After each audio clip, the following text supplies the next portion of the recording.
4 tests today with which God, as a loving father, disciplines his children. Not one of them is easy.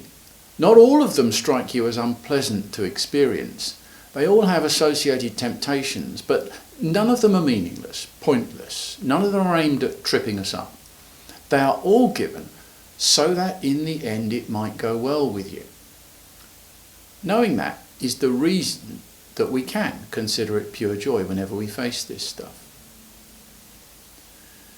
The test of providence is where we learn that living by faith is not meant to be our last resort, but actually the rhythm of our life.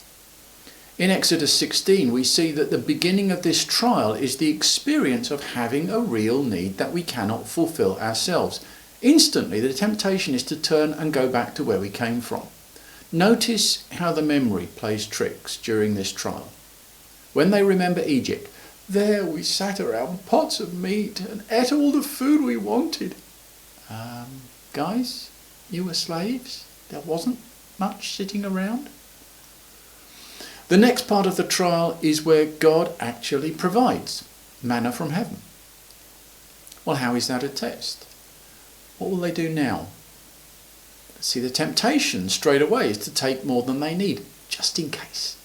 What if there's none tomorrow? The temptation is to ignore the Sabbath instructions and go out anyway looking for manna, because after all, in this harsh environment, can we really afford to give ourselves the luxury of a whole day set aside for resting with God, for worship? Let's play it safe. Set ourselves up today so we don't have to be so dependent on God tomorrow. And they learn.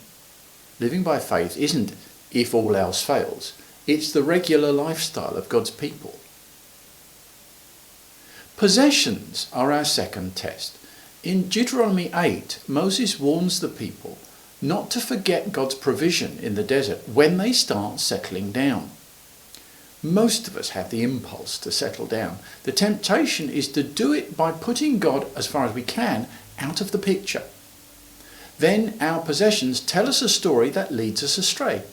It's a lovely story, but it's all about us. It's not about him. As we look around us, we're congratulating ourselves on the fabulous achievement of acquiring all this wealth, all these possessions. It's a lovely story. Well, not quite, because it's not true. Now, it is possible to own stuff and grow in grace. The key is to remember who it came from and to whom it all belongs. Proverbs 27:21 gives us our third test. The crucible for silver and the furnace for gold, but man is tested by the praise he receives. Here's another test that is by no means an unpleasant experience at first. If someone were to praise my teaching to the skies, yes, how we all laughed, it would feel great, but I would be being tested. If I grow addicted to that flattery and want it more and more for myself, then I will have fallen to the temptation to make myself the God. And another mega church will be born. It does happen. It doesn't have to. Notice how all these trials are linked by the thread of a temptation towards idolatry. Greed, honouring ourselves with our possessions, allowing or encouraging others to enthrone us as mini gods, all idolatry, us ruling instead of trusting the Father. The same is true of the test of persecution. In Judges 2:19 and following, we see how Israel was surrounded by hostile nations in order to learn war and test obedience. Because all too easily we convince ourselves that with all the hostility surrounding us, the best bet for us is to blend in with the surroundings. That's the temptation they faced and that they fell to again and again. They ended up worshipping other gods.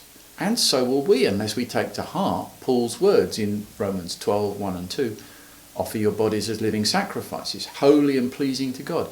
Do not conform any longer to the pattern of this world, but be transformed by the renewing of your mind.